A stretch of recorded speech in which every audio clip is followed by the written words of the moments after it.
bunch, status still unknown. We'll determine that a little bit later. Jake has practiced, really well. So we feel confident, obviously, in the room, but we'll have an update hopefully by Friday, closer to game time. David Wilson of the Miami Herald. David? Hey, Mario. The first one-off topic one I wanted to ask you. Verone, McKinley, and Javon, I don't know if you saw, they played together on Sunday night. Just wondering what your memories were of those two guys and maybe what they did well together back in college as teammates and playing on the field together. Well, those guys are special now, special, and especially they're tough-minded guys. We've had conversations here with the media about recruiting and the importance of recruiting. Well, those guys were guys that came to us while we were rebuilding Oregon, at 4-8, 7-6, and whatnot. And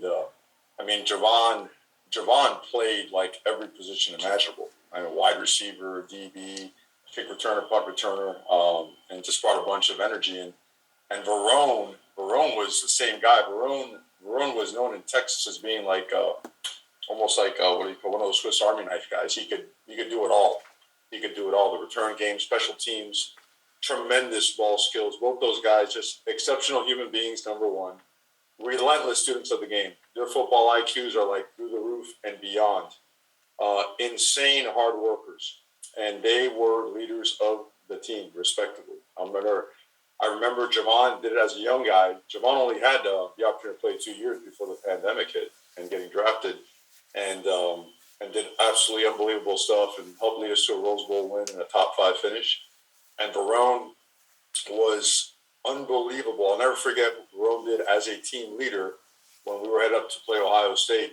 I don't think they hadn't lost a game in about 6-7 years at home. Kayvon Thibodeau was hurt. 3-4 starters were out. And Verone rounded up the team of the leaders and said, we're going up there to send a message. And lo and behold, broke the streak against an awesome football team on a hard-fought battle.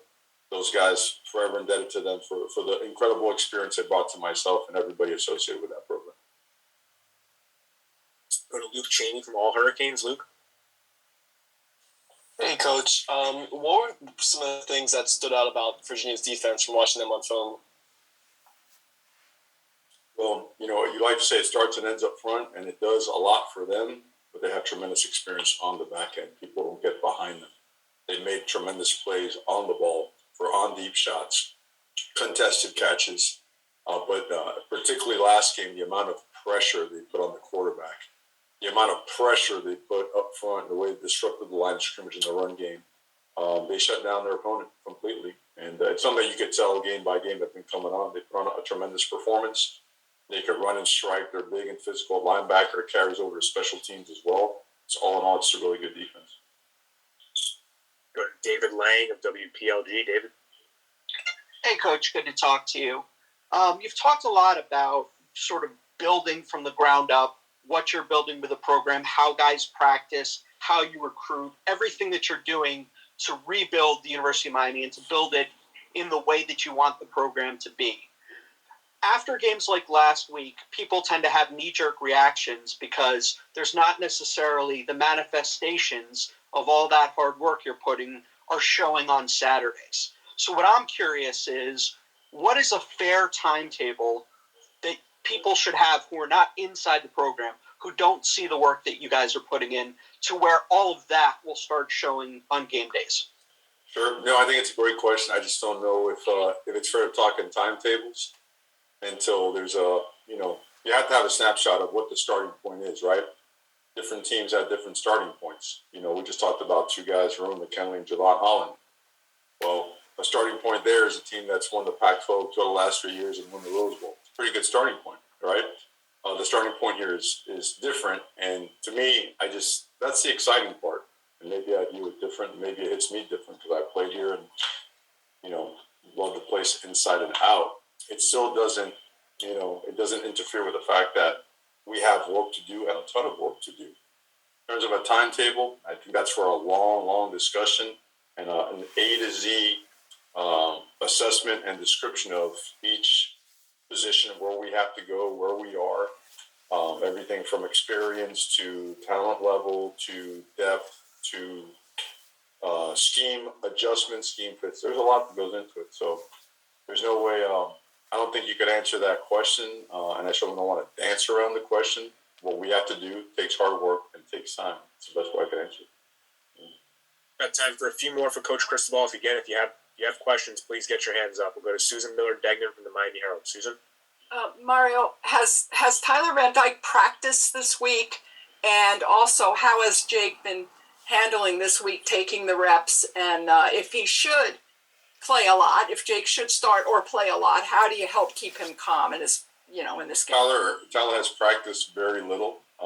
Jake has taken a lot of the reps. Kari's taken a bunch of reps. Coach has taken a good amount of reps as well. So we're preparing everybody with Jake taking the majority of the reps thus far. So we'll see. We'll see where we are by late Thursday, late Friday. Go to Marcus Benjamin of Keynes County. Marcus? Coach, I wanted to ask about the injuries to Justice Olawelson and also Ja'Kai Clark.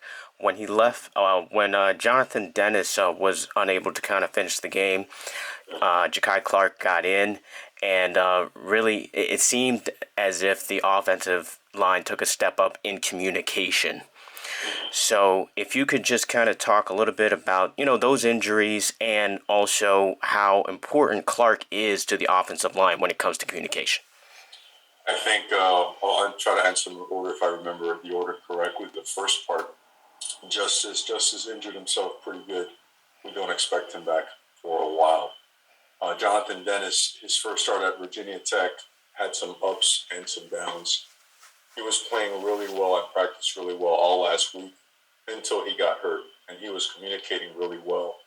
Ja'Kai had sustained an injury against North Carolina, and it took him a while to get healthy. He was close to being fully healthy last week, healthy enough to play, and he played some. He's an extremely valuable member of this offensive line and of this team. He's had a great week and is now fully healthy, so we expect us, to have excellent play from him this Saturday. All right, got time for two more questions for Coach Cristobal. We'll go to Chris Stockton. We'll wrap it up with Adam Lichtenstein. Chris, go ahead. Yeah, Coach, just your thoughts on Brendan Armstrong, what you see from him. Obviously, the results are different from a year ago to this year. I think they might be statistically. They're not in terms of how effective he is and how dangerous he is. He's as talented as it gets. All the pieces are coming together for them. They might have had a couple of bumps along the way, but that guy's pocket presence, understanding of an offense and how to dissect the defense, beat him with his arm, with his feet, extend plays. He's one of those guys. He is. We got a lot of good quarterbacks in the conference, and he's up there. He's as good as as you'll see around the country in any conference. So we don't. I guess for us, we don't fall into the trap that, hey, there's maybe a game or two where he didn't hit those numbers, those benchmarks he hit last year. I mean, he is an elite quarterback. All right, go back to Adam Lichtenstein to wrap it up with Coach Cristobal. Again, just wanted to ask about the offensive line and run blocking, kind of following up on Marcus's question about the line being a little depleted by injury.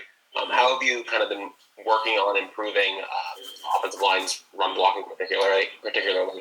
Mm-hmm. In every possible way we can. Obviously it starts with power, technique, fundamentals, communication, all that stuff, and it's something that you work daily. Certain drills you do every single day, and others you got to continue to tweak and make adjustments as to what you can do. Some of the stuff that we're used to doing is not applicable right now due to injury and certain levels of power or just inexperience or whatnot. But we've gained a lot over time. Keep chopping away. Those are good guys up front. They're tough guys up front. They work really, really hard. Hey, when you've got to move the line of scrimmage against good players, and it's on the line, you've got to come through. And to come through, we got to do everything possible to give them the best chance to be successful. All right, Coach. Thank you very much for your time today.